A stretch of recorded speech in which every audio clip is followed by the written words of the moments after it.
set, I've got with me to my right Warren Anderson. He is the UWI St. Augustine Campus Guild of Students Evening and Part-Time Representative.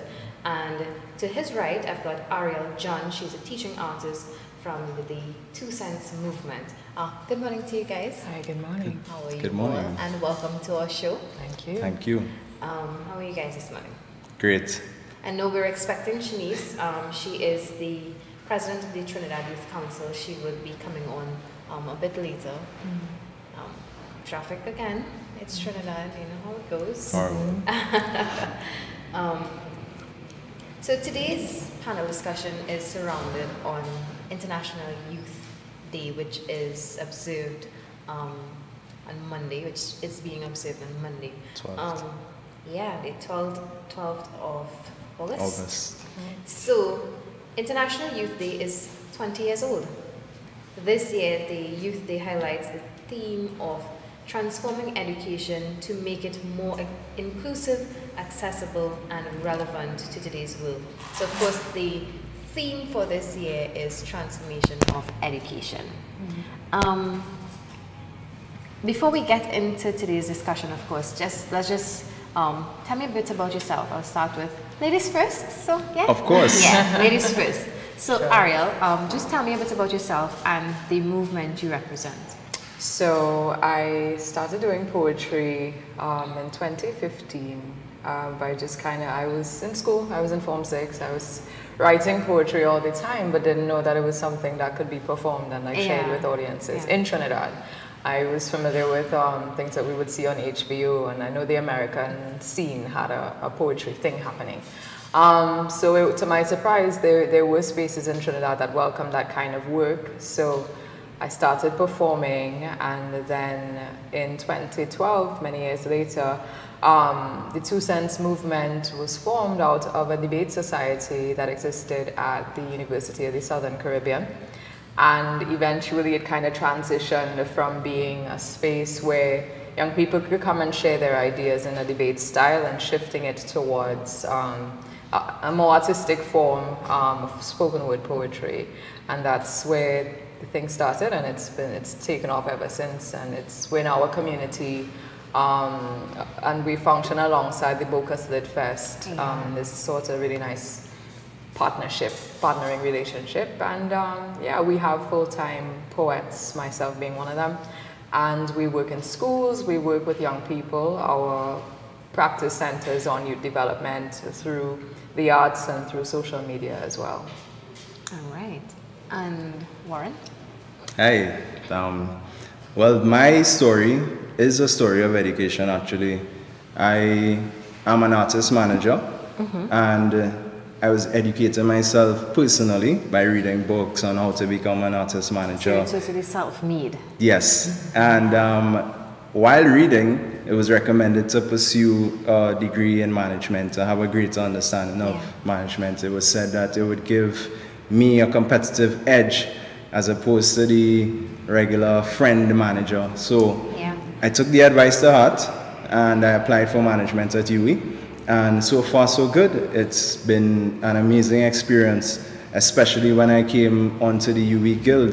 The UWI Guild is a strong advocacy group of students. The council and every committee and club that is a part of the Guild of Students, it really enhances the experience for students. And currently, we're looking to engage the national community in terms of advocacy and expand our brand, the Guild brand, throughout the nation and the region, in fact.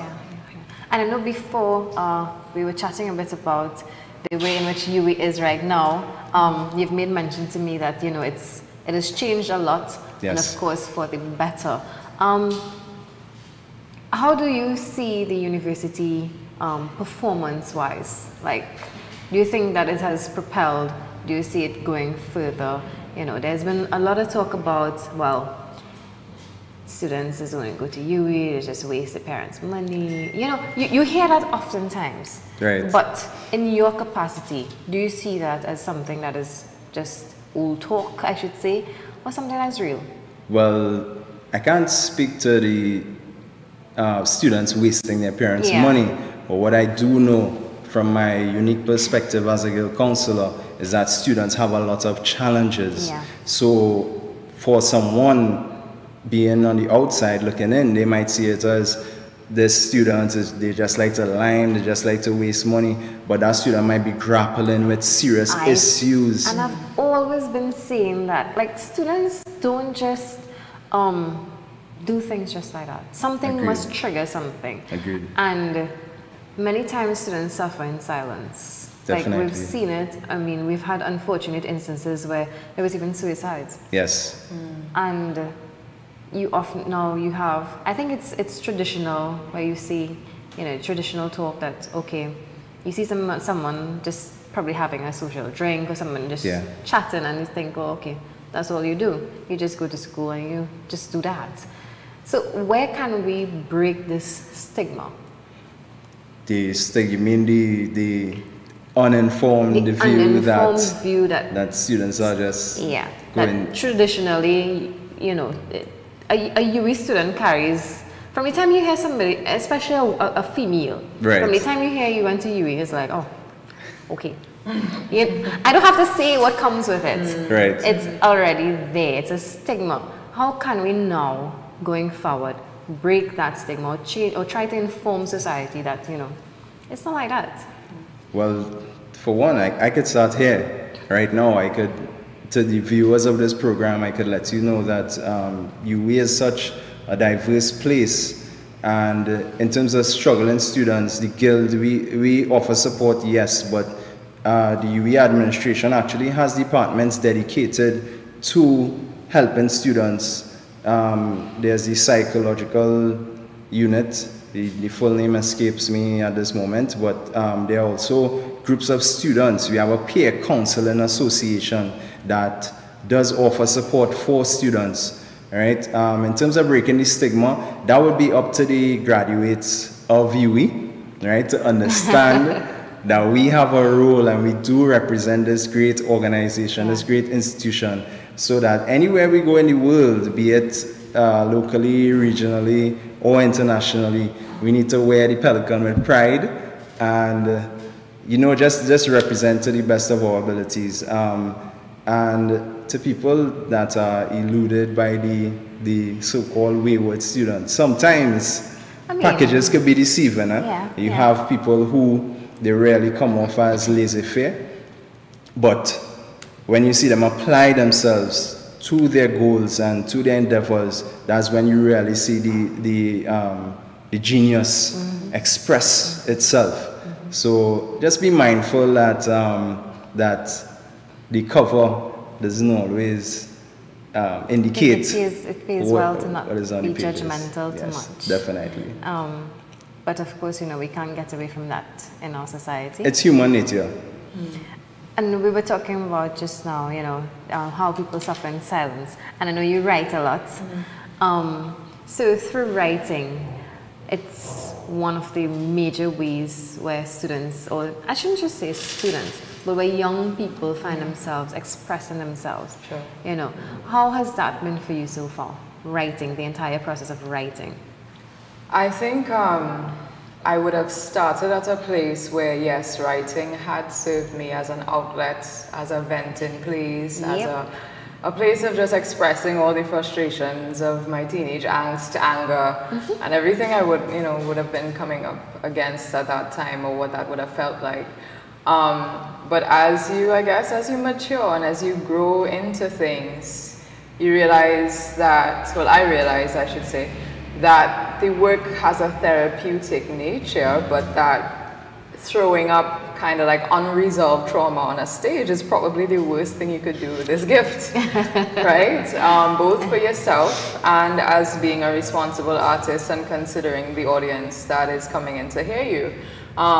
So we've actually been having a lot of conversations in the last maybe 2 years or so around what it means to be responsible with the kind of stories you tell and how you tell it, so that you don't kind of trigger people in the audience, and that you also are brave enough to kind of do your own healing work and really fix things internally first before, you know. Does it help though? Does it help?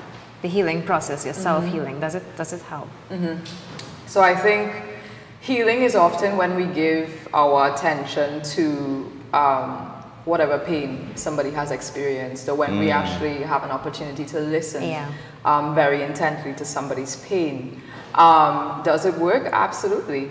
I think the opportunity to share your work with a group of people and something that is very like central to you and important to you and something that you've actually gone through and felt, there is that kind of response that you could get from an audience that could help in that process. It could help heal you. But again, within the limitations of what we hold to be responsible art making, and you know, holding yourself accountable to what you're saying and sharing as well. And speaking about responsible, what makes us responsible young people? What exactly makes us responsible?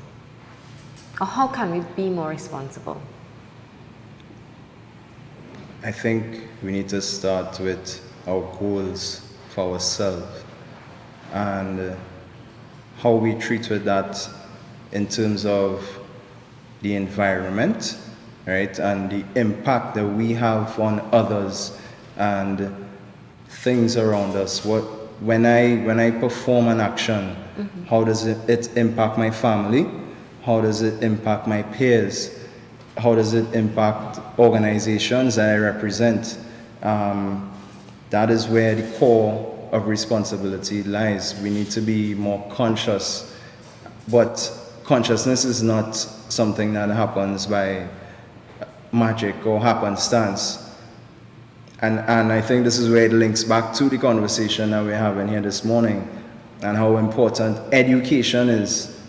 In order to be responsible, you really need to be educated in order to evaluate your impact on your environment and even on yourself. Without that education, you can be taking actions that are very damaging, even to yourself, right? Education makes us whole, right? Education is, to me, if motivation is getting from point A to point B, education is training yourself to express your desire from your current situation to get into that point B, to achieving your goals. And we must achieve our goals responsibly, and education is the only way that we can be aware of just how to do that. Yeah, you're definitely right. So in case you're now joining us here on PSA TV, this is Eye on Labor. On set I've got with me Mr. Warren Anderson and Ariel John, both of whom they are, of course, part of a panel discussion. Of course, we are waiting on the President of the Trinidad Youth Council, Ms. Shanice Webb. We're going to toss to a really short break and come back with more. Stay with us.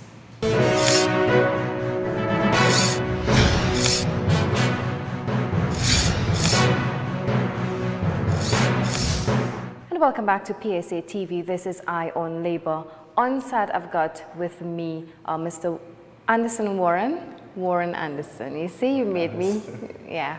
You know, the glasses and all that, you change into a new person? Yes, whole new person. Whole new person. Right, Mr. Warren Anderson, he is the representative for UWI Guild of Students, evening and part-time students.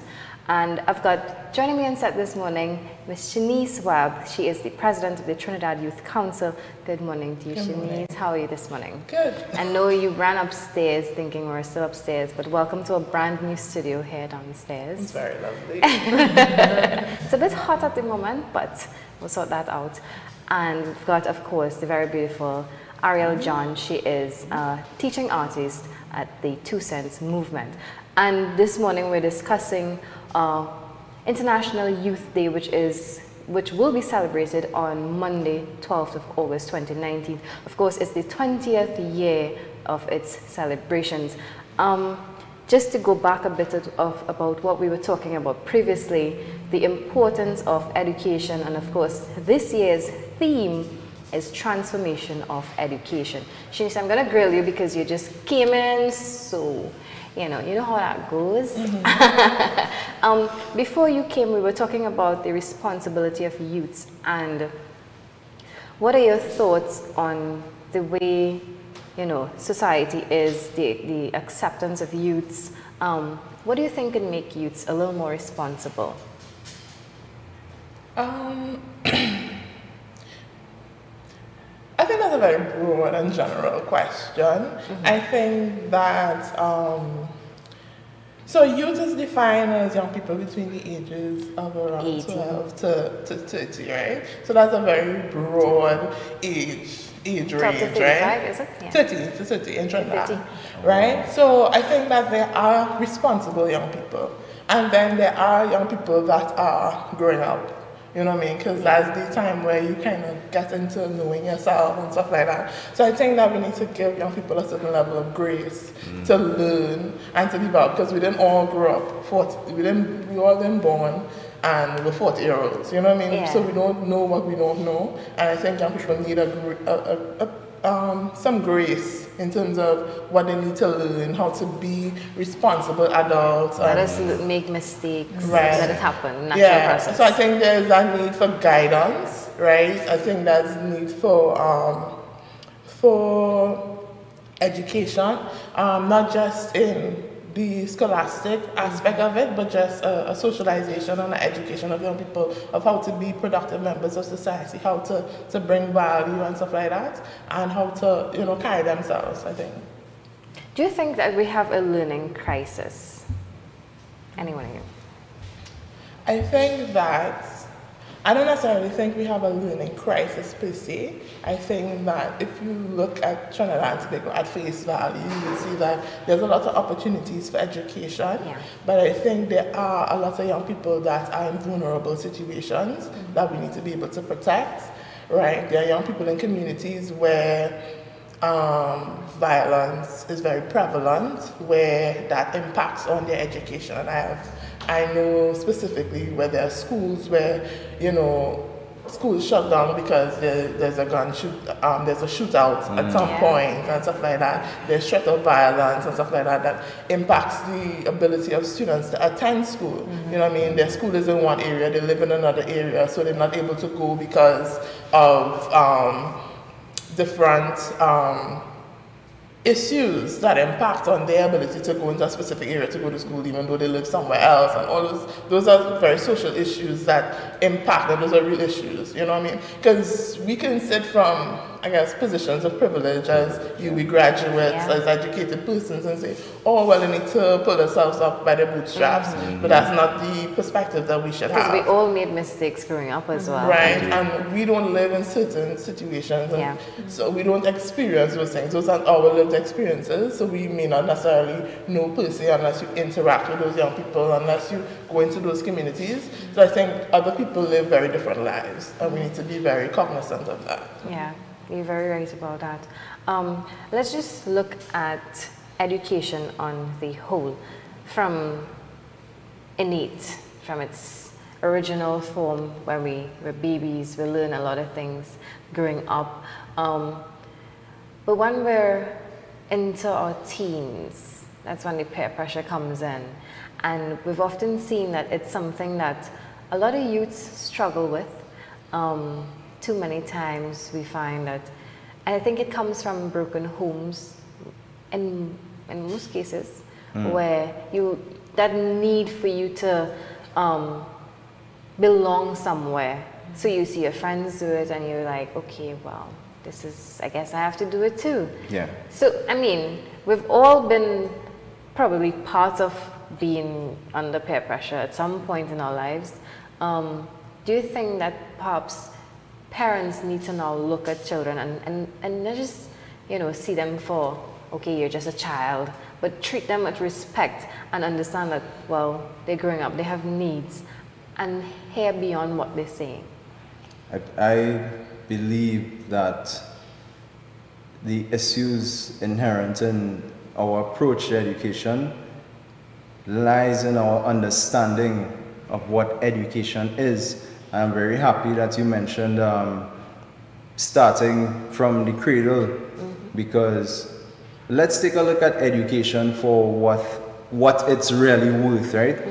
And to make an example of this, I would say look at the human being without an education. Yeah.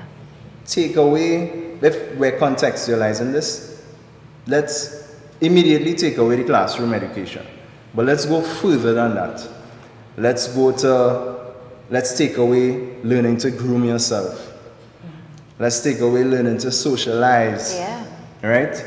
Let's take away learning to appreciate your own voice. Let's take away learning language. Right? All these things constitute an education. Right?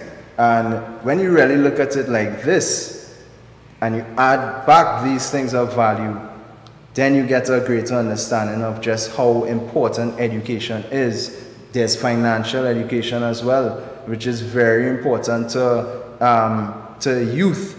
And when you graduate from the school system, oftentimes a lack of financial education is what leaves students in debt because they're owing student loans, right?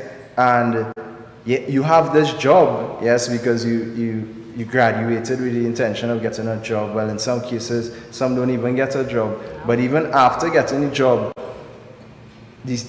how we treat with that money that we earn is very important, and many don't have the skills in order to process what to do with my salary when I get it. Oftentimes, people think to themselves, well, I work so hard in school, I'll splurge this money now. I'll go to the club every weekend, and I'll travel here, I'll do this, do that, spend it in relationships if that is what satisfies me at the moment. And then you find, let's say you process through the education system and you come out in your 30s, you finally get your dream job. That following 30 years to retirement could pass in a flash like that. You haven't invested any money, you haven't done anything of the sort, right? But even when we consider other types of education, personal hygiene and these kind of things, right? There are people that lack. And these are things that should be taught at a very young Exactly. age. These are things that should be taught at a young age. I should leave secondary school with an understanding of how to do my taxes, right? I should leave with an understanding of how to groom myself, how to present myself, whether it's orally, physically, whether it's on paper, etc. Right? So the entire range of what constitutes education is what we need to really consider, right? And how we deliver that from a parental point of view, from the classroom, etc. And I want to give a final example because, yes, it's a bit easier to consider people in underprivileged situations, but I want to tie back education in terms of goal orientation because I've seen it for myself in the classroom where there are students who we can consider privileged, but their education is not tied to their goals or not tied to any goals, or we're young and carefree, so we don't even have many goals where we enter our degree because we were led to believe that getting this degree would get me a good paying job, not considering the national agenda at the point in time, the regional agenda, international agenda, and plugging ourselves into that system, right? And unless we do that, unless before we seek to acquire this tool, because education is a tool, right? And you wouldn't try to saw something with a hammer.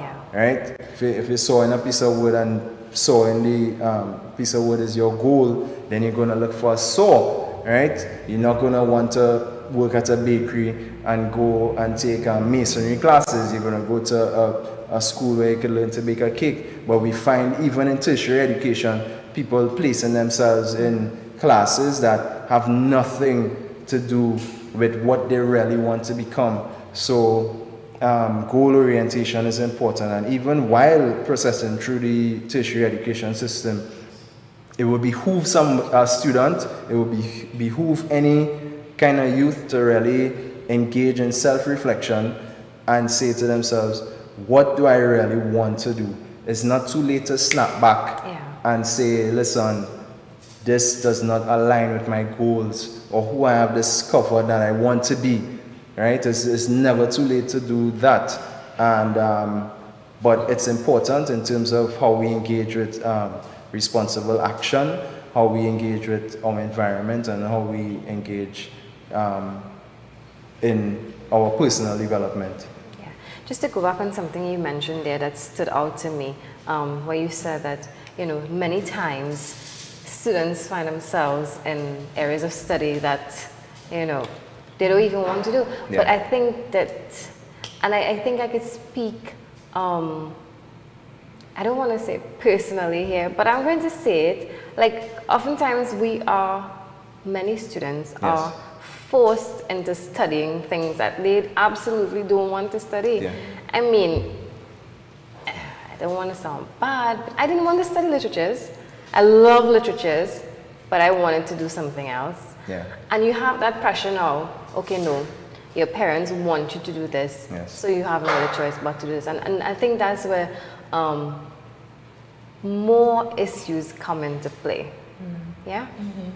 Agreed. Yeah, that's totally true. I think that the pressure isn't necessarily just pay, but there's a family pressure, you know what I mean, to live up to some standard. Probably that they didn't have at that point. Exactly. And I think it goes back even beyond just family, but just like the way that we decide, or children are allowed, because they're children, to decide their career paths at 12, 13, 14, you know, because you're pushed through a stream of education. So when you're in Form 3, you need to know that you want to be a doctor, so you need to study sciences, and you need to, you know what I mean? You need to know. Have the traditional forms of careers. Right, and that's the thing. So it's like, okay, if you're not exposed to certain things, depending on where you're from, right?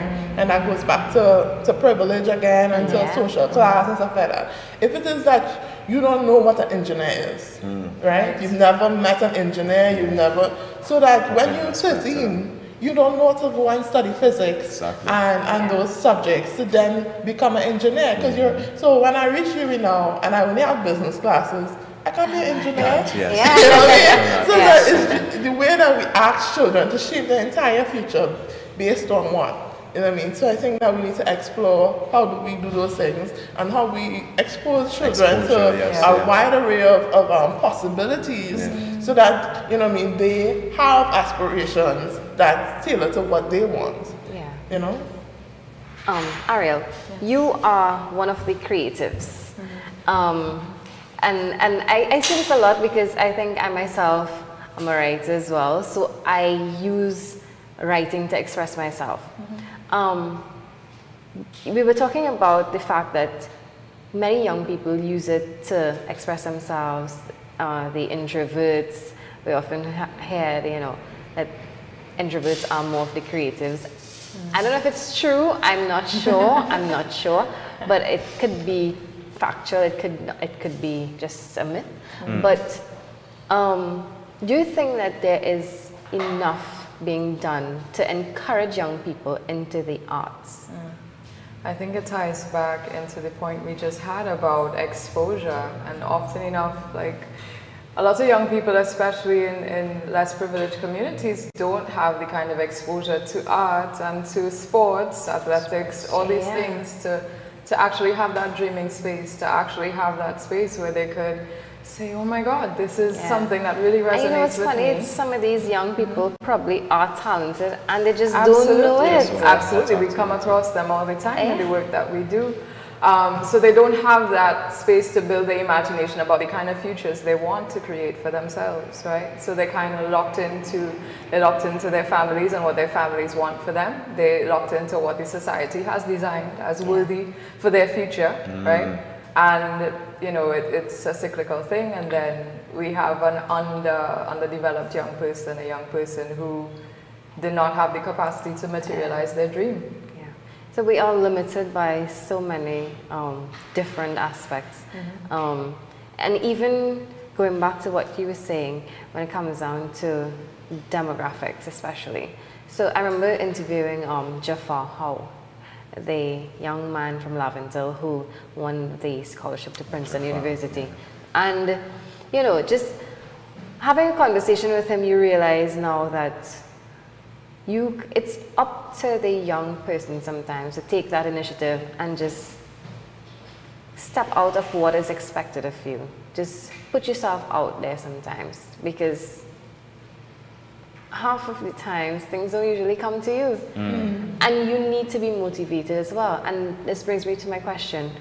As young people, do you think that we depend heavily for motivation from people on the outside rather than we don't develop that kind of self-motivation and we're easily disappointed. And now when we're disappointed, we don't know how to deal with it. I can't necessarily say overall. I think that's a very broad topic.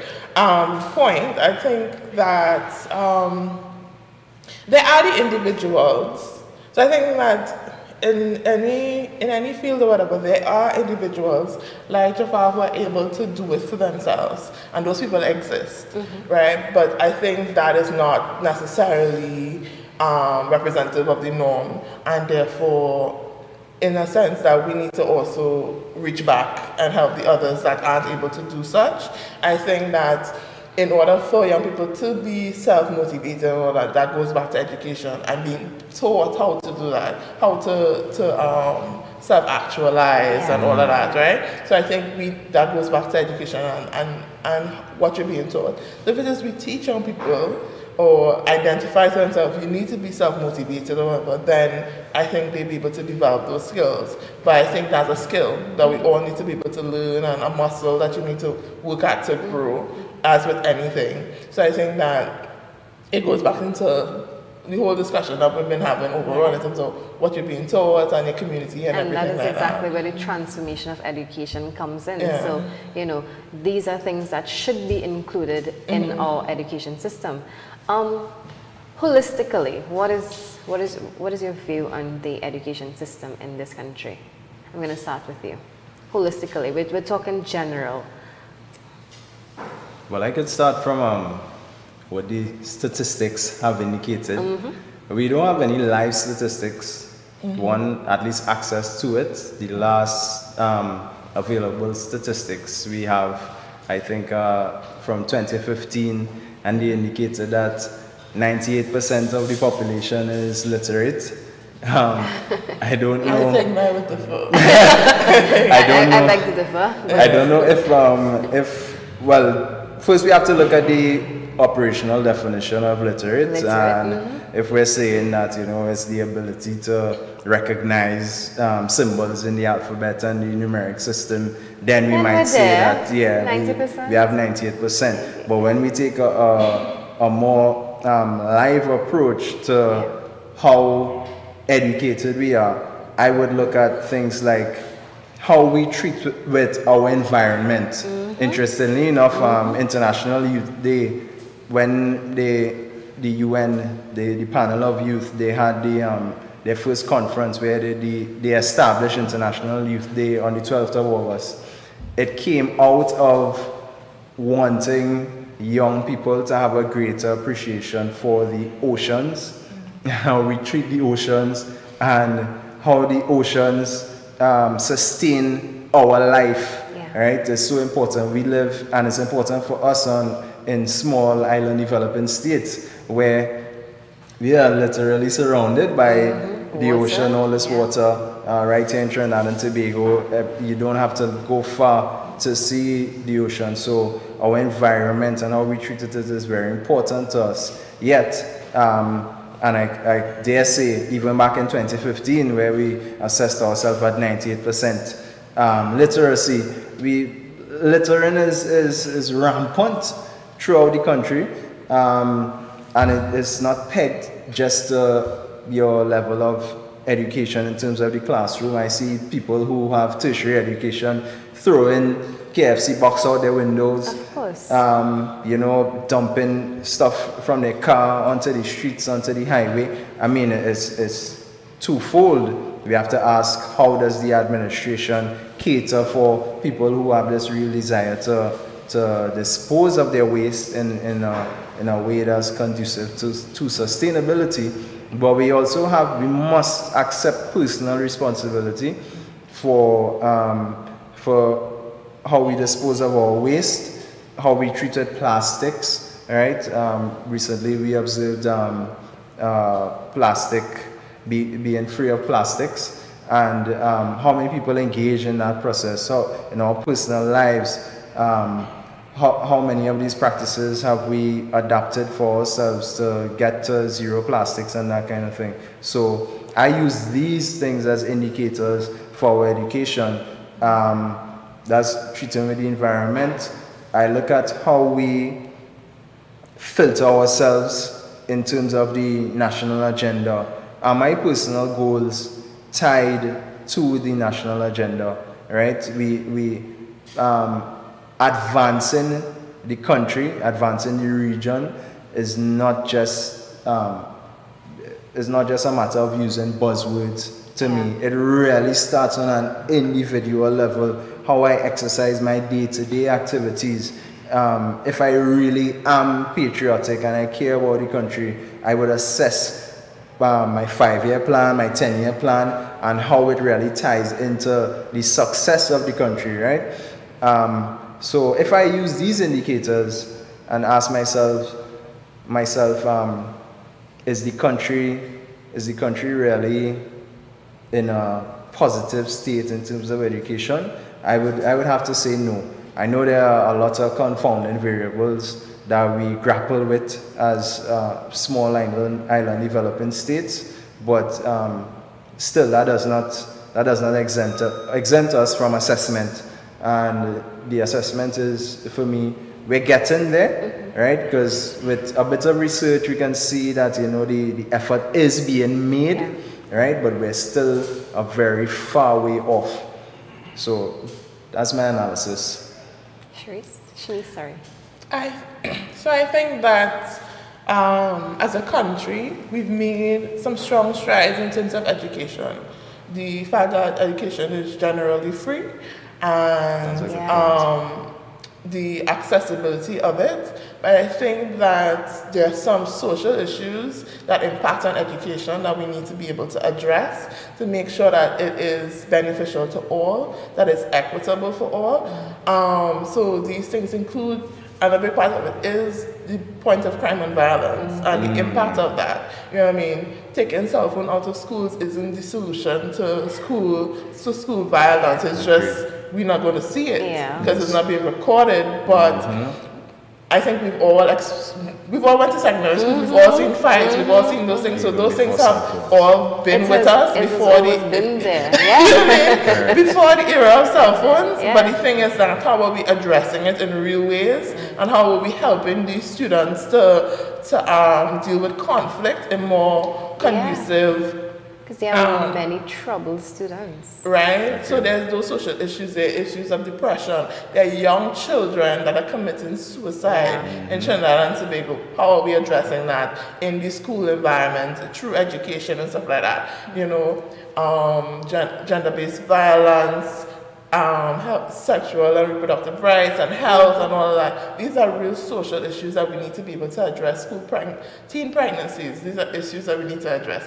You know what I mean? Putting it under the rug, saying, oh, well, parents will deal with that is not a solution, because parents are not dealing with it.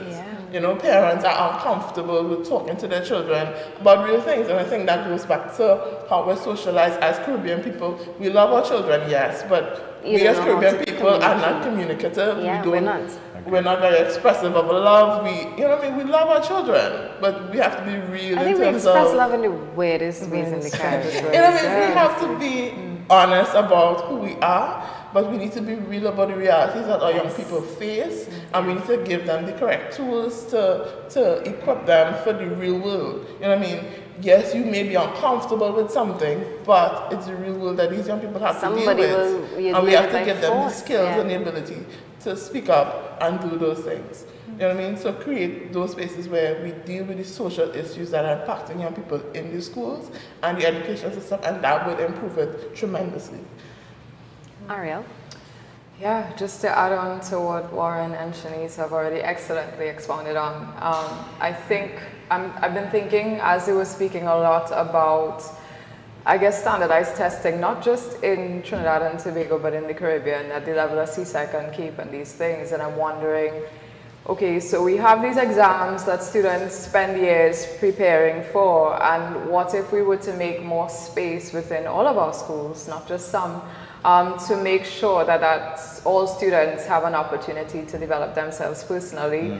There are all the other systems of education we were talking about earlier, that they have some kind of ability to work with these ideas, work with these things, so that they become more rounded individuals, so that they're not necessarily, you know, being made into machines to support the thriving of capitalism in Trinidad and Tobago. I feel like we've seen what that has done. Yes. We have seen the kind of human beings that sort of approach produces, and it does not work. It has not worked. You just kind of end up with insensitive people who are really good at making money for themselves. So I feel like as long as we could step away from that, not to say that you don't have to learn the academic things, that's cute, but what is going to inform who you become in the world 20 years onward is really like the values and skills that you learn at that level. Something that also was coming up for me was the importance of community.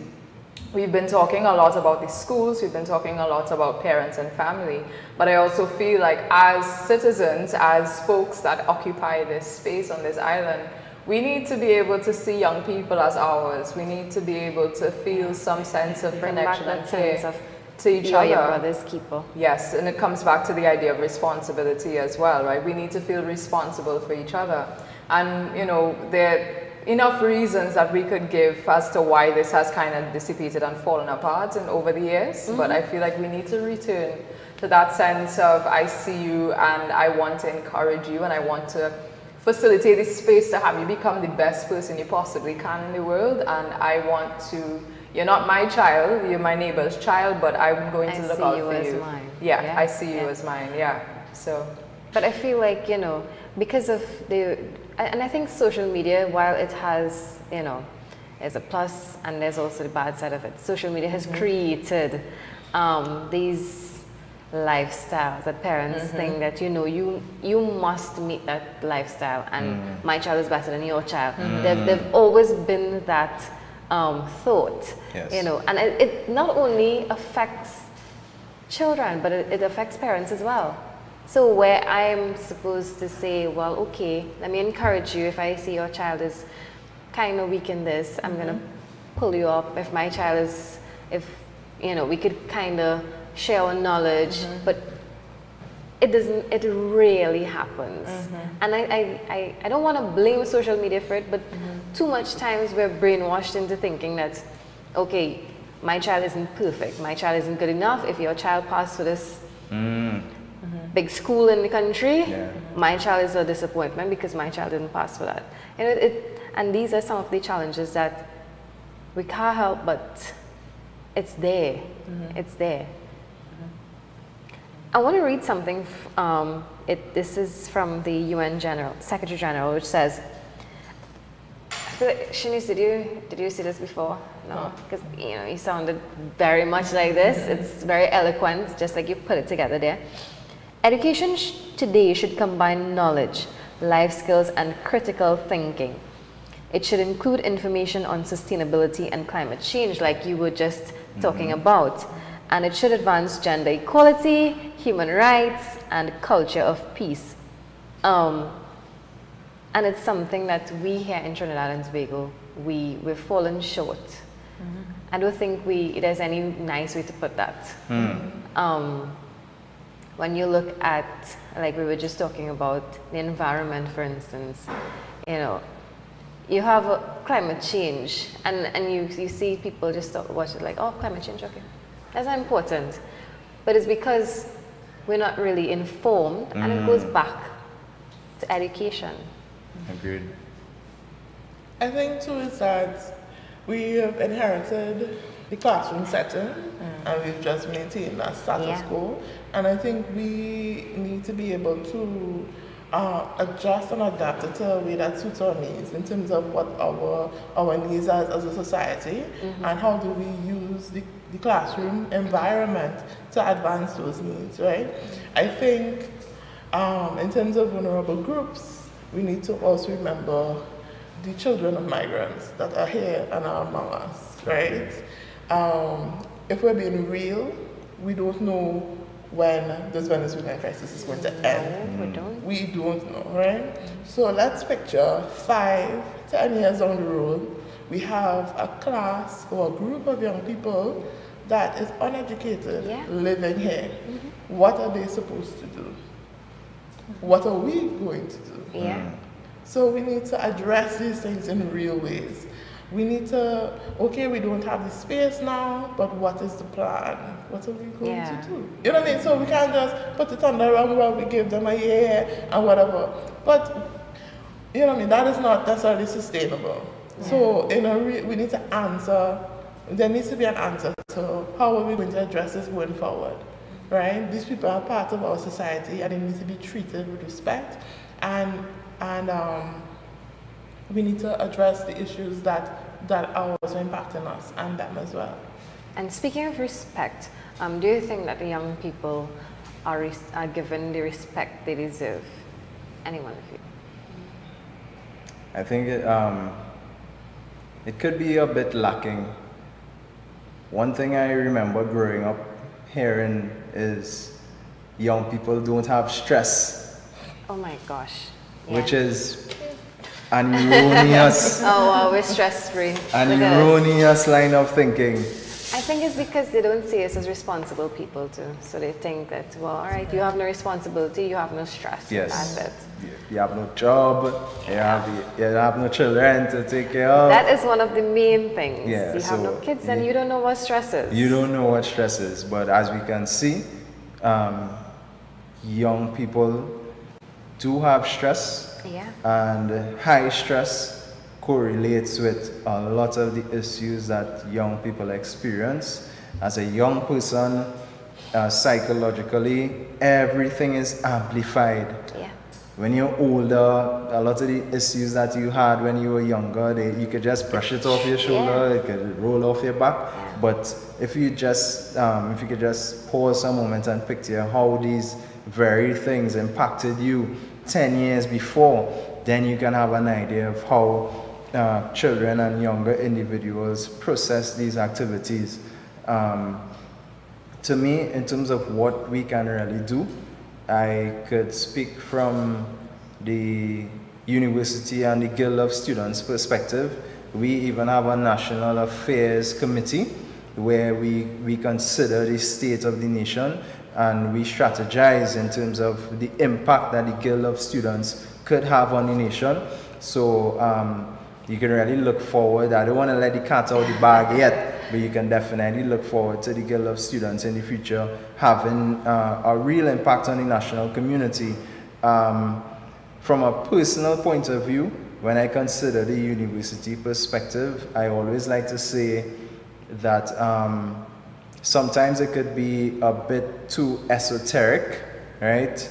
The things we do, we must always consider how do we transfer our knowledge and what we have learned to the man on the street, right? How do we add our voice to the conversation? There's a vendor right in Port of Spain. He would see me from time to time because I would. That's not the pie man. That's not pie man. You want to say who's this? Harry Sponge. Harry's bring up yourself. Yeah, and he would always say to me, because he's aware that I'm a part of the UWI Guild of Students, and he would say to me, we need to hear university students more in the national community. Yeah. And at first, the first time we had the conversation, I said, well, Harry, what's the difference between me and you? And he said to me, when you know the grassroots man in the community turns to burning tires in the road and the standard placard in the street, he said that delivery system it's taken in a different way from a university student or a group of university students adding their voice and our take to the national conversation, right? And I was able to appreciate where he was coming from in terms of that. So university students definitely need to mobilize more and pass on what we have learned, because I mean, let's be real, how many people in a bar talking about gender issues? Nope. Right? You can't really. I mean, the bar is a wrong setting. It's the wrong setting, yes. But I mean, when we think about the conversation ends there. The conversation ends there, and oftentimes the negative behaviors that we see, that we are trying to address on the critical thinking level, this is where it permeates, right? This is where the conversation comes. So the very flip side of the conversation happens in this kind of, it happens on the block, right? How do we bridge the gap between our knowledge base at university? Because it's very easy. We do a lot of activities. There's a lot of activities at UWI, right, where you could learn about things like consent, gender-based violence, etc., right? And the SDG goals, the full line of it. But the very people who are at risk, right? We don't have buy-in from these communities, and I could say that because I was the president of my community, Powder Magazine Phase 2, the management committee, for 4 years, right? This was before I really came into UWI, but now after my UWI experience, I'm like, wow, we need to have a lot of these things in the community, right? Affecting youth especially. So I really look forward to championing the cause of extending from my guild experience and what we do to see the national community go forward. But Ariel would have mentioned community, and it's very important after achieving and attaining our education, we need to go back to the grassroots. And we need to deliver the message in a very palatable form, right? Be it music, spoken word, film, right? Film, lectures, right? But not from a condescending point of view. We need to be relatable, right? And grow, help others grow from the level that they are at to a greater appreciation of what we are all trying to do and our impact on the world, because I mean, this is where we live and we have to live with each other. And each other. Building higher walls is not the answer, right? We need to break down the walls, build more bridges, and meet each other eye to eye. Shanice? I completely agree with Warren. I think that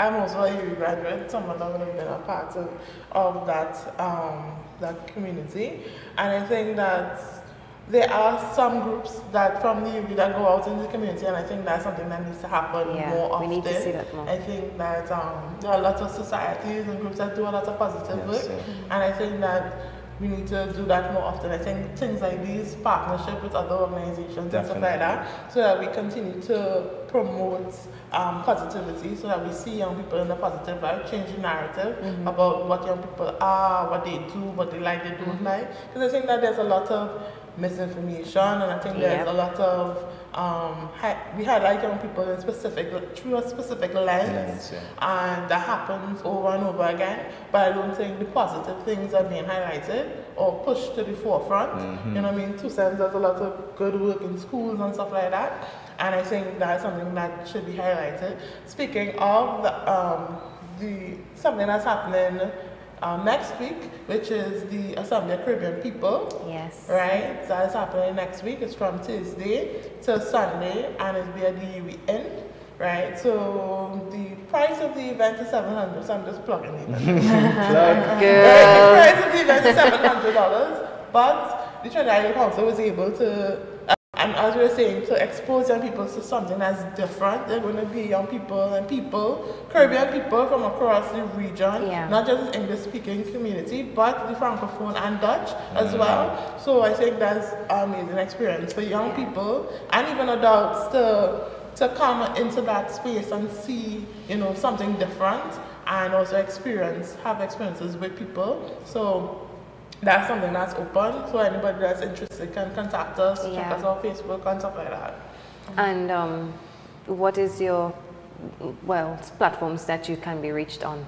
So we can check us on Instagram, Trinidad Youth Council, and also on Facebook, Trinidad Youth Council as well. So I hope you all who are viewing, you just take a little small note there. Of course, I do think that we need to support our young people more, because, you know, we have a very high rate of unemployment in our country, not just in Trinidad, but in the Caribbean as a whole. You know, does it ever bother you all to think that, okay, you know, there's so many students coming out of university every single year, and then when you look for a job, you're often left either jobless, or you're now placed into a field where you absolutely have no clue about, but you take it because it's a job, you know? Because I think it goes back into, like, when we look at the country as a whole, we have invested in young people. Yeah. The education that our young people have is an investment, not just in their future, but the future of our nation, right? And I think we do ourselves a disservice by having these bright and educated minds out of jobs and at home, you know what I mean? So we do now experience that brain drain because people are looking to find something. So either they're going to do something else or they're going to leave. You know what I mean? So we need to, as a country, you know what I mean, we talk a lot about productivity and stuff like that, but losing our educated minds is also an issue that we also need to be able to address. You know what I mean? So we need to be able to develop systems where we have quality jobs. You know what I mean? And also that goes back again to having or identifying the fields that are important and funneling our young people through those fields. So persons that are interested in it can go through, and when they come out, there are opportunities available because these are the up and coming fields. You know what I mean? So we don't necessarily do that kind of future planning where it's like, let's identify, say, 10 core fields that we need young people to learn about, and then they go through the process and they come out with a job. Where they come out and they have jobs available. And even before young people go to university, we need to be able to give them internships and things like that where young people learn these skills along the way. Because I think there's little value in having a degree and I have no job experience and you know what I mean, I don't know what I'm doing. So because when I start UB, I have my internship, I go there a couple hours per week. At the end of that time, I would have been able to apply what I'm learning while I'm in university, and that would be a greater value to the young people, to our society as a whole. So I think we need to be able to create quality jobs for young people, but I think that goes back to begin with the future in mind, begin with the end in mind. What is our goal of education, right? And then we plan for that at the start. As we look forward to Monday's celebration, what is one thing you would like to see being done more to include youths and to make them feel a sense of belonging in society? I would say support for entrepreneurs, and because I have a different perspective on the job conversation. I've studied entrepreneurship as part of my management degree at UE. I would say to the young people that have took the time to invest in their education but have issues with employment right now, entrepreneurship is the future of the world, right? And entrepreneurship is, the core of entrepreneurship is finding a problem in society, creating a solution to that problem and offering it to the market, right? It's not teaching people to fish, it's giving people a fish, right? It's what you do with the fish now. What you do with the fish, right? But what I'm saying is you've gained your education, you cannot find employment, start here. Find a service or a product that people in society are willing to pay for, right? You might say to yourself, but I'm not a business major, I don't know how to do this. Find someone who is a business major who is also unemployed, right? Partner with them. Break the bread 50-50, right? There are opportunities by the government where they support young entrepreneurs, right? I'm asking for it to be expanded upon, because if entrepreneurship is the future, we need more support for entrepreneurs, more training. I know that NEDCO, through their ETIC section, they do a lot of support for young entrepreneurs, right? But what I'm saying is, wherever you have gaps, partner with other people. You might spread the pie 5 different ways. That is okay. Get a lawyer, do up a contract between yourselves. If you can't afford a lawyer, draft up one. Just go online, draft up an agreement between each other to make sure that when the money starts to come in, that there's no conflict between yourselves and your partners, right? Form a partnership, make a company, make that money, and you be the person that is now creating jobs in society, right? So if you find yourself in this problem consistently, think about you being the person that could add value to the employment situation in the country, right? Don't let your education go to waste. And again, I just want to say, if you find yourself with gaps in terms of your knowledge, reach out to other people who have trained themselves in these areas. You have not trained yourself in accounting, reach out through your network, find someone who did accounting, they could do your books for you. Cut a percentage of your profits with them, right? And let's be creative. Let's show that young people are willing to be creative. We're willing to stray away from crime and add value to society. So just to answer your question again, I'd be asking for more support for young entrepreneurs. Shanice?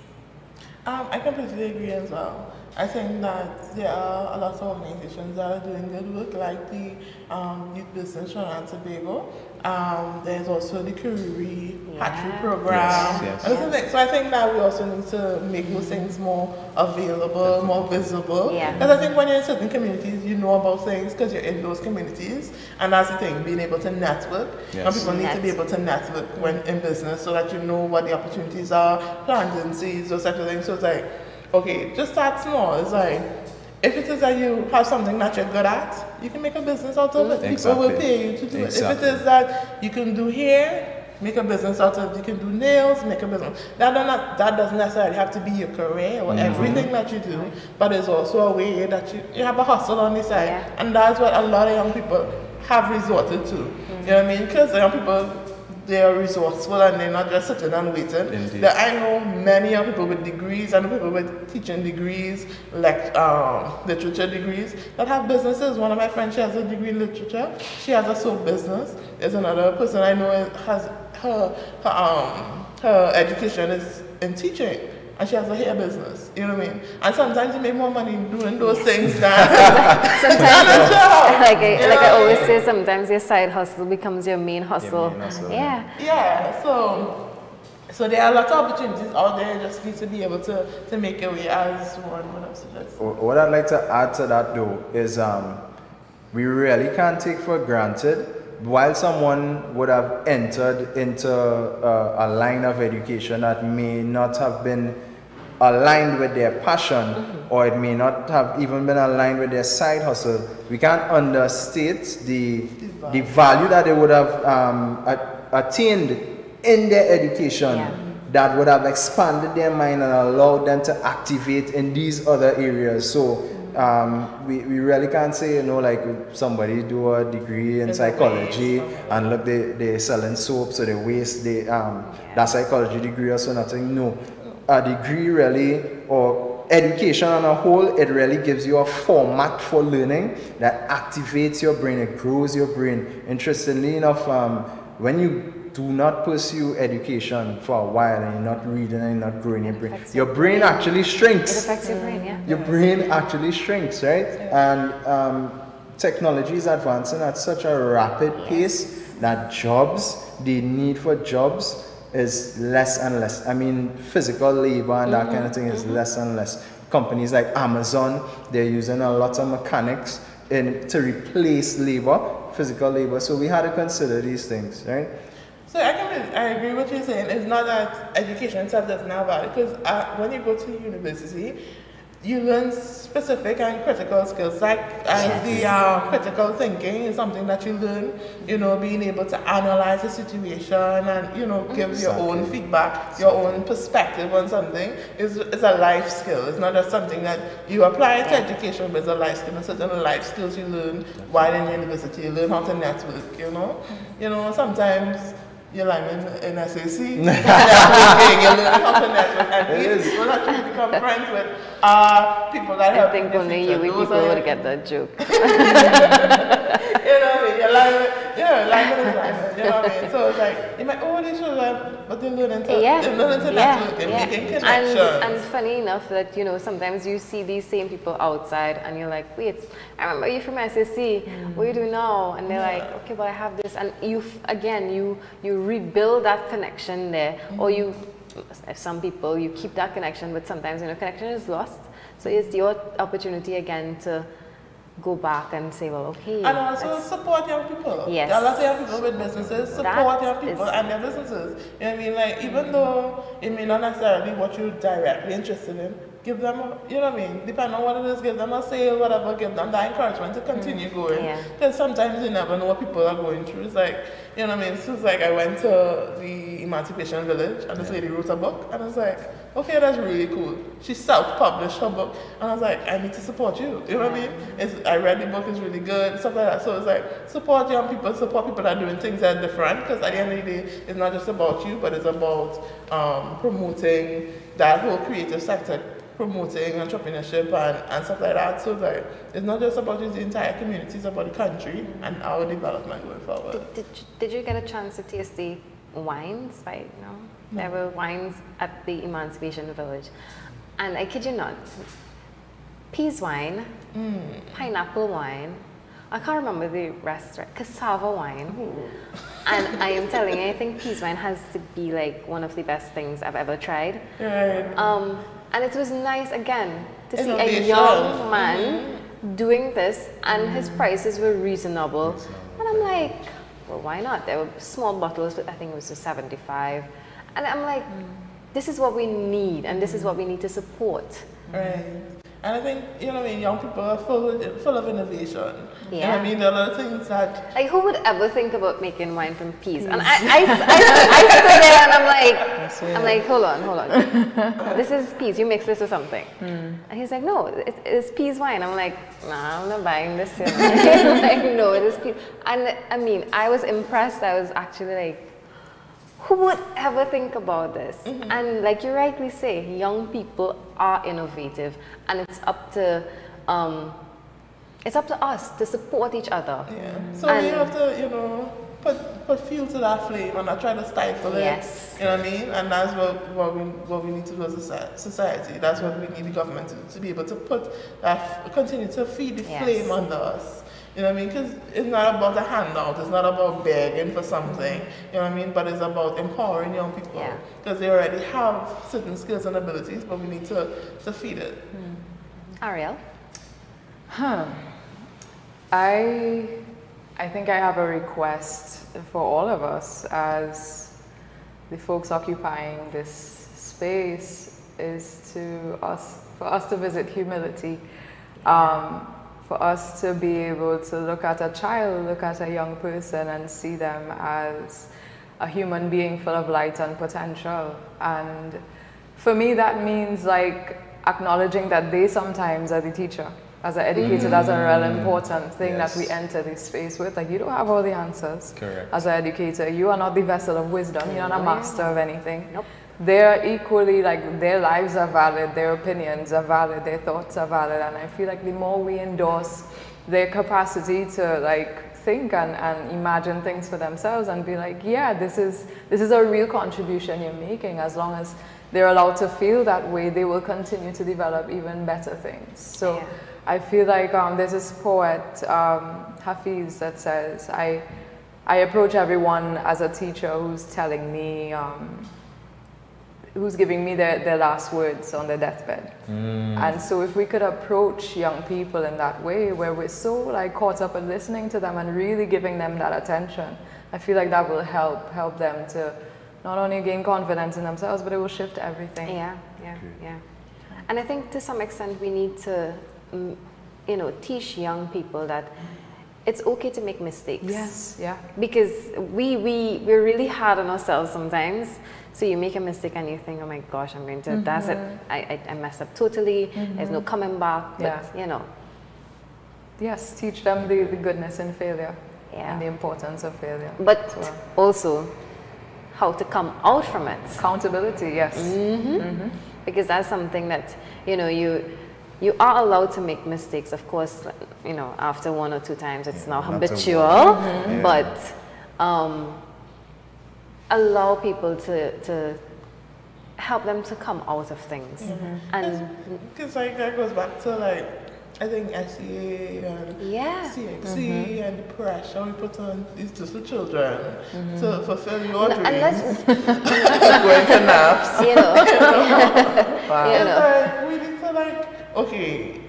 okay, I understand that you have expectations, let's temper those things with some realism and be realistic about it, but we push the children to pursue their goals, and if it is that the child falls short, lift them up still, what I mean? Be like, oh my God, you passed with that school, you can't be little children or whatever. We need to be able to support them because they may feel that it is literally the end of the world. And people have committed suicide because of those things, because they felt that their life was over, they didn't pass for that school, and that was it. And when you realize you started going to the job market, people don't really asking. They don't want to know that you get 4-1s or whatever. People don't really care. People are like, okay, you have these subjects, okay, you have them. You know what I mean? But nobody necessarily asks me to see my transcript and see every subject. Let me see every how much course that I've passed. You got a distinction here, you got a... People don't care. You know what I mean? You need the qualifications, yes. But the way that we treat it's like, end of the world, apocalypse. It's not that serious. Parents need to kind of, turn down the pressure on young people, and stop forcing them into fields that they just don't want to go into. You could have a parent could have a fantastic budding artist or something, and you're just pushing this child. Okay, no, I want you to go into medicine, and it's like, you're just stifling their creativity, you're stifling a child's dreams. I draw reference to Coffee most times because, she is somebody who I admire. And I looked at an interview from her and she said that, she would just be in school drawing and writing behind her book because she didn't want to do it. And now look where she is, a fantastic singer. She's world renowned right now. And it goes back to, listen to your children sometimes. Because imagine if Marsha was a doctor.